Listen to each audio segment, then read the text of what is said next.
Material, desde quando se inicia a aplicação de uma força até o momento da sua ruptura.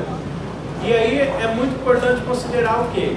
O tipo de material que nós estamos utilizando. Agora eu vou começar a passar no diagrama de tensão-deformação, que é o resultado, que é o resultado obtido do ensaio de tração e compressão. E aí nós vamos ver duas situações lá. Eu já apresentei esse gráfico para vocês aqui numa outra oportunidade, né? Nós temos então deformação elástica e deformação plástica, tá? Dependendo do material, materiais dúcteis, que são aqueles que suportam grandes cargas, como por exemplo metais, eles possuem os dois tipos de deformações, tá? Tanto a deformação elástica quanto a deformação plástica. Agora, alguns materiais que são chamados de materiais dúcteis, aqueles que suportam poucas intensidade de carga, como por exemplo concreto e madeira, ele não tem deformação elástica. Ele entra em ruptura logo quando acaba o limite de proporcionalidade, ou seja, a minha deformação elástica. Então, o nosso objetivo hoje aqui é entender quais são os caminhos percorridos para os caminhos percorridos desses materiais para ele chegar então no ponto de ruptura. E aí é o nosso objetivo final. Qual é a intensidade da carga, a tensão que um determinado material suporta, tá? E para isso, como que nós sabemos então a resistência desse material, né? Até coloquei aqui, ó. A resistência de um determinado material depende da sua capacidade de suportar carga sem ter uma deformação excessiva ou entrar em ruptura. Obviamente, dependendo então da propriedade, dependendo do tipo de material. Foi isso que eu acabei de citar, né? Material dúctil e material frágil. E como que nós entendemos então a resistência desses materiais? Através do ensaio de tração e compressão. E aí, esse semestre aqui vocês vão ter a felicidade, nós conseguimos ter um avanço importante na disciplina, que é ver a teoria aqui e conseguir fazer o ensaio lá de tração e compressão no laboratório, tá? Os outros 2 semestres, nós não vimos o ensaio de tração e compressão, mas nesse semestre de todas as astronomia e resistência vai ver o ensaio de tração e compressão. O ensaio de tração e compressão é o mesmo que vocês vão ver lá em disciplina de concreto, por exemplo, para conseguir determinar qual que é a liga, né? Fala o tipo de liga que vocês vão utilizar em um determinado concreto para suportar esse conjunto de cargas. O nosso objetivo aqui não é calcular, entrar em propriedade específica, mas é sim demonstrar como funciona o ensaio de tração e compressão. E lá na disciplina de concreto armado, possivelmente vocês vão aprender a dimensionar aí as quantidades de materiais a serem utilizados em concreto para suportar essas cargas que nós estamos estudando. E aí, possivelmente, vocês vão voltar para o laboratório também com o mesmo ensaio, tá? Pessoal, como que é realizado então o ensaio de tração e compressão?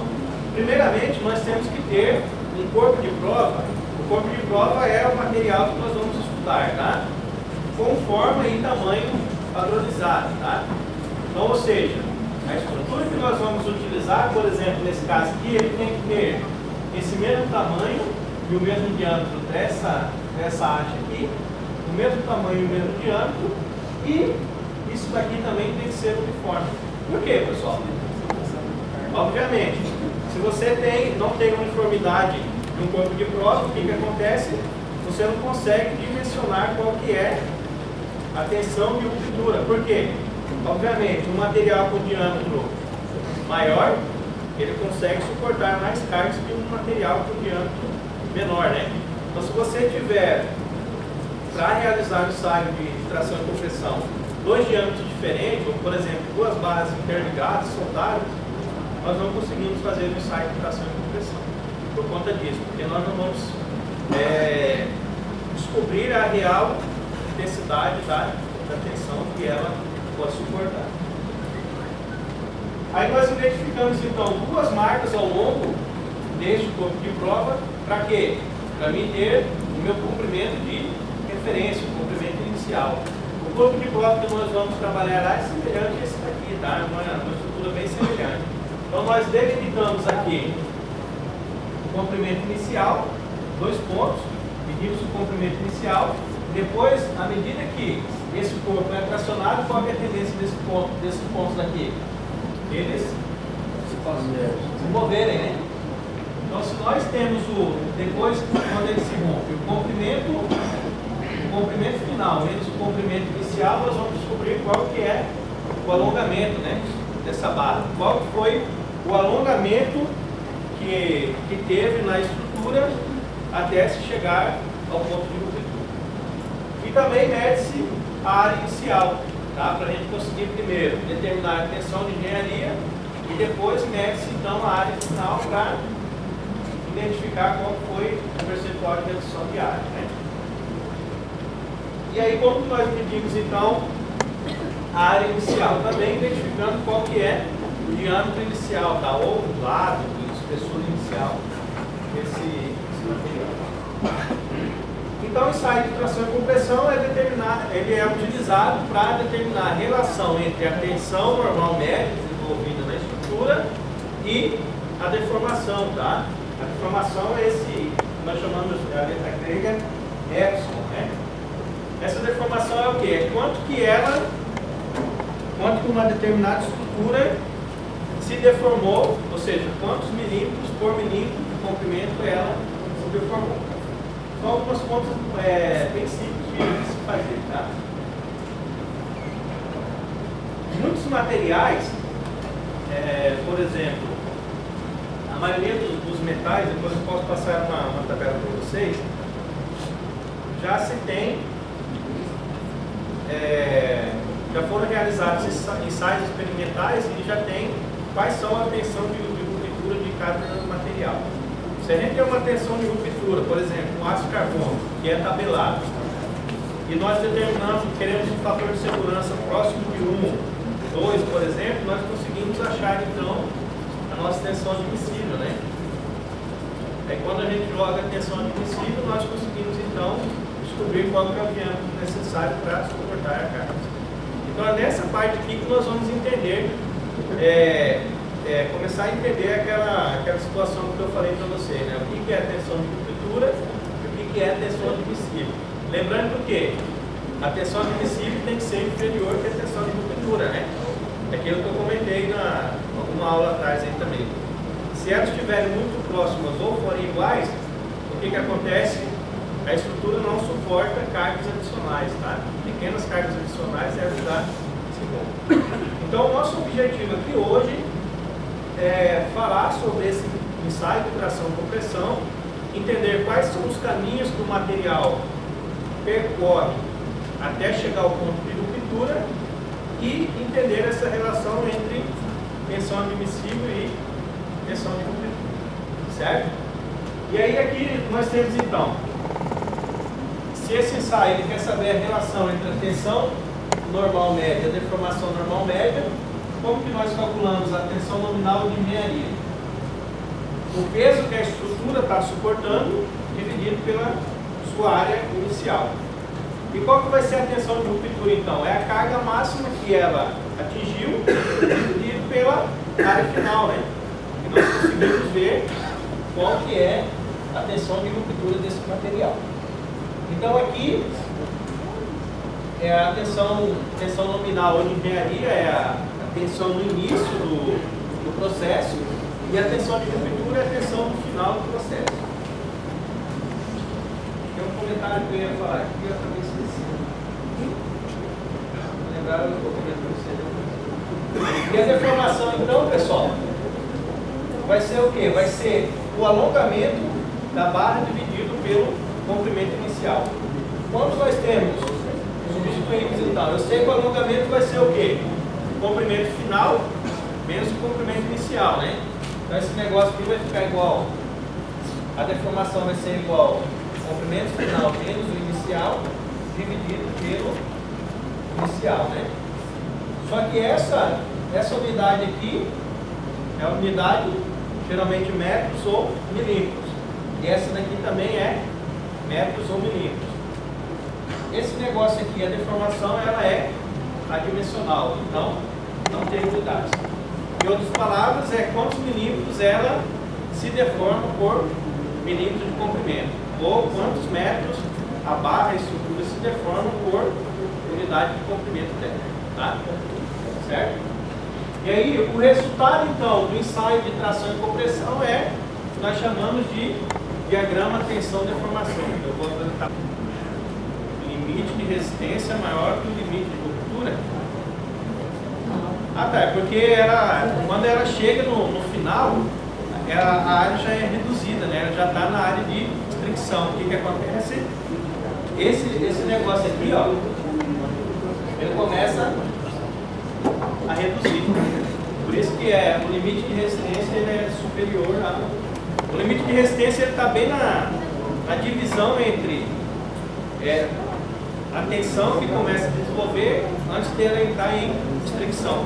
Restrição é a redução de área mesmo.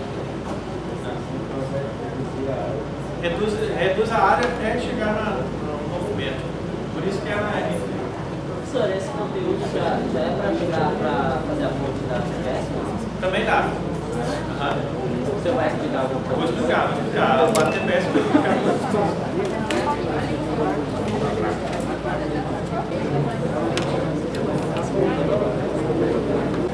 Aqui é a tensão no limite de proporcionalidade. LP. Aqui é tensão de escoamento e aqui é tensão de resistência.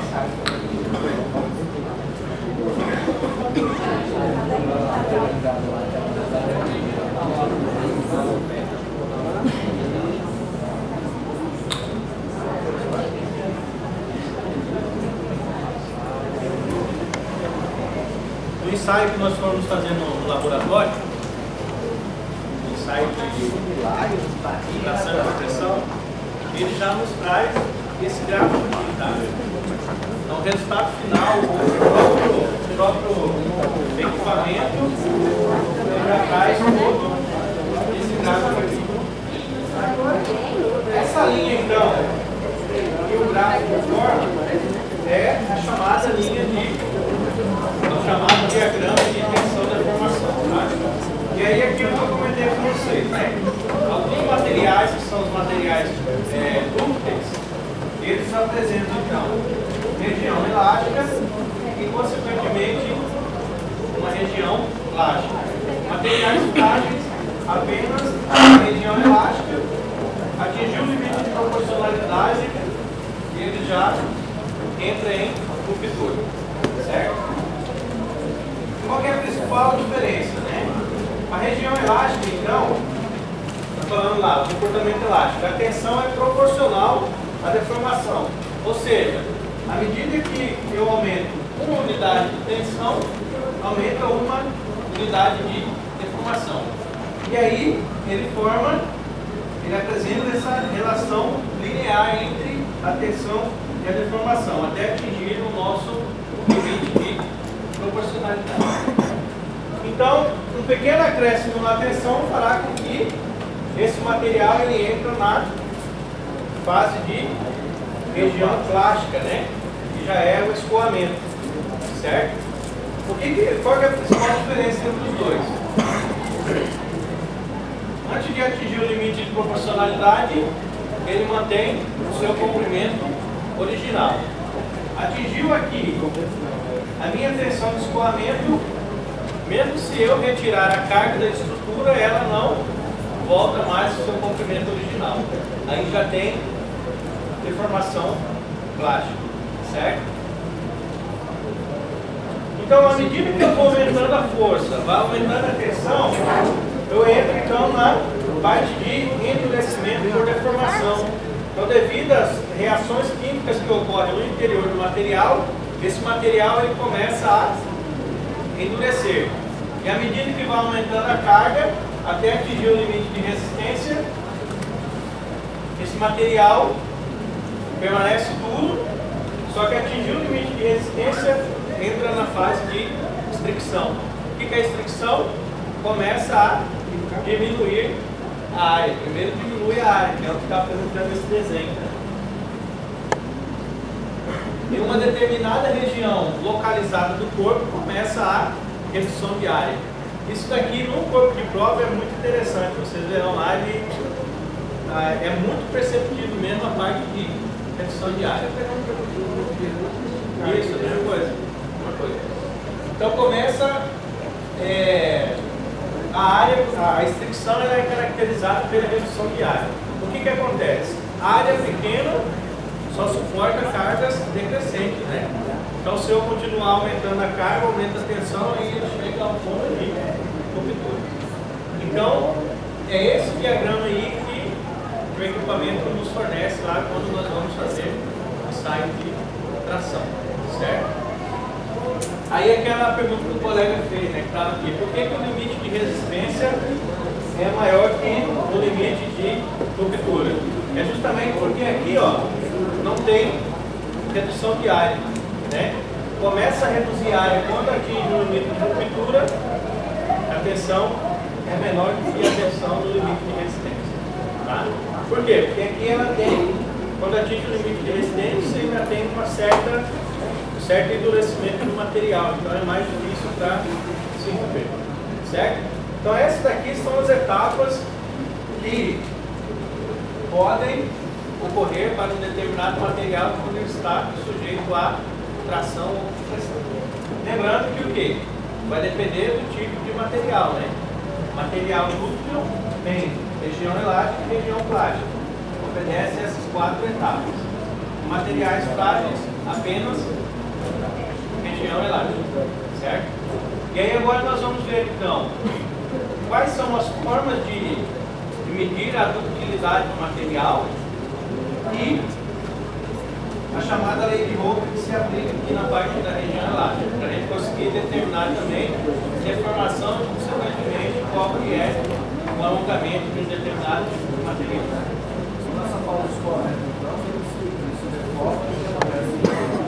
Ó, atingiu a tensão de escoamento, ele já sofre deformação plástica. O que significa deformação plástica? Se eu remover a carga, ele não volta ao comprimento original. Aqui, ó, até atingir o limite de proporcionalidade, se eu tirar a carga daquele corpo, ele permanece com o seu comprimento original, certo? Porque é uma região elástica, né? Todo material tem a sua elasticidade, ele consegue se deformar, porém ele consegue voltar ao comprimento original. De escoamento. Tensão de escoamento. Aqui a tensão no limite de proporcionalidade é quando caracteriza então quando ela sai da região plástica para a região elástica, a tensão de escoamento e aqui a tensão de resistência. A tensão de ruptura é aqui, ó. Pessoal, onde que permanece a tensão admissiva? Aquilo que nós vimos no conteúdo passado. A tensão admissiva está localizada na região elástica, tá? Geralmente antes de atingir o limite de proporcionalidade. Por quê? Aqui eu consigo, ó, o espaço que eu tenho até o material entrar então em ruptura. Se eu coloco estabeleço uma tensão admissiva aqui, ó, na região de escoamento, o que pode ocorrer? Ele já tem deformação elástica, então já sofreu variação do seu comprimento original, né? Certo? E aqui, então, a tensão admissiva sempre nós estabelecemos ela dentro da região elástica, até atingir o limite de proporcionalidade. E aí, qual que é a intensidade dela? A intensidade dela sempre é inferior que a minha tensão de ruptura. Essa diferença que eu tenho da tensão admissiva aqui na região de elasticidade para tensão de ruptura, essa diferença aqui é toda a margem que eu deixo para ela percorrer todas essas etapas aqui antes de atingir a ruptura. Obviamente, por quê? Vai depender das cargas adicionais que são acrescentadas, né? Quanto mais cargas eu acrescentar no material, maior é a tendência de ele se deformar e chegar então na tensão de ruptura. Certo? Bora. Escoamento, o que caracteriza, né? Imagine assim, eu estou aumentando a força, está aumentando a tensão, certo? Aí quando ela atinge o limite de proporcionalidade, acaba a relação linear. O que é a relação linear? Aumenta uma unidade de tensão, aumenta uma unidade de deformação. Aí ela entra no escoamento. O escoamento, ela permanece por um determinado período aqui, por um determinado espaço. Essa linha aqui, ela é constante ao longo da reta de deformação. Só que aí eu começo a aumentar então mais a carga, começa a aumentar mais a tensão. O que acontece? Essa curva aqui, ela começa a aumentar, atinge o limite de resistência. Aqui, ó, eu tenho deformação, mas eu não tenho redução de área, né? Aqui ela alonga. O comprimento ela sofre alongamento até endurecimento. Mas atingiu o limite de resistência, o que acontece? Se eu continuar aumentando a carga, diminui a área. Se eu continuar aumentando a carga, chega. É muito interessante. No ensaio que nós vamos fazer, o resultado final já traz esse gráfico aqui, a gente consegue perceber muito bem essas etapas. Tá? E aí onde que no gráfico tem como a gente deduzir mais ou menos onde que é a tensão no limite de proporcionalidade e qual que é a deformação que ela atinge naquele limite de proporcionalidade. É a mesma coisa, qual que é a tensão de resistência e qual que é a deformação que ela sofre quando atinge a tensão de resistência. Certo? E assim por diante, dá para a gente fazer a leitura da tensão de ruptura também. Certo, pessoal? Então esse ensaio aqui nos ajuda a entender essa relação, né? Por que eu tenho que ter uma tensão admissível menor que uma tensão de ruptura, que é para ter toda essa região aqui de segurança, e por que a tensão admissível ela tem que estar dentro da região elástica, justamente para não sofrer essa deformação até chegar na ruptura. Certo? Agora nós vamos ver então materiais dúcteis e materiais frágeis, tá? Aqui eu não vou escrever de novo porque eu já comentei, né? O materiais frágeis como concreto e cimento, por exemplo, e madeira, ele não tem essa parte do gráfico, tá? Ela acaba o limite de proporcionalidade, já tem a ruptura. Agora o material dúctil, o que é o material dúctil? Que suporta grandes quantidades de carga. Ela tem tanto a região elástica quanto a região plástica. Agora, o que nós vamos aprender a fazer? A medir a ductilidade do material. Então, quanto maior o percentual de alongamento e maior a redução de área, significa que mais dúctil é o material, ou seja, suporta mais força, né? No nosso caso, tração ou compressão. Se você tiver que usar, já está vulnerável. E como é que eu coloco ele? Então, aí esse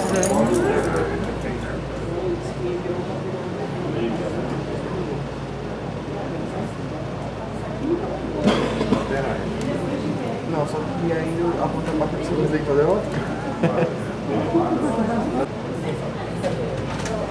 Ele é instantâneo, né?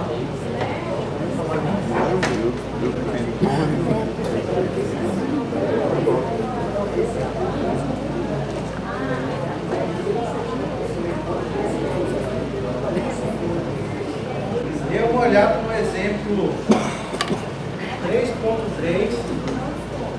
O exemplo 3.3 na página 67 desse livro aqui, tá? Qual que é o livro? Olha só, vamos finalizar aqui, né, a parte teórica para a gente já entrar nos trabalhos na próxima aula, né?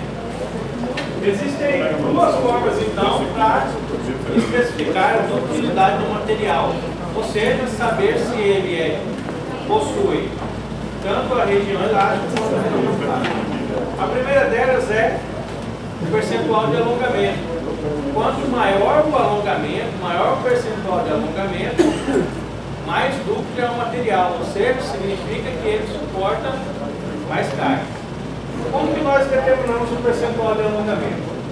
O comprimento final, lá no ponto de ruptura, menos o comprimento inicial dividido pelo comprimento inicial. Como que nós vamos determinar isso daqui? Juntando as pecinhas dentro lá e medindo o comprimento final. Tá? O comprimento inicial nós já temos quando nós determinamos as duas marquinhas, né? No ponto material do corpo. E a outra segunda forma também é o percentual de redução de área. Ou seja, quanto mais reduzir a área do corpo, significa que mais dúctil ele é. Só que aí inverte, né? Por quê? Ó? Aí vai ser a área inicial menos a área do ponto de ruptura dividido pela área inicial. Por quê? A área inicial ela é maior que a área do ponto de ruptura, né? Porque ela alongou, teve fricção, reduziu o trânsito, consequentemente reduziu a área. E aí um outro fenômeno que nós temos que estudar aqui dentro de propriedades mecânicas dos materiais é a chamada lei de Moore, tá? Essa proporcionalidade que os materiais têm, que à medida que aumenta uma unidade de extensão, aumenta uma unidade de deformação, é o que nós chamamos de a região elástica, né?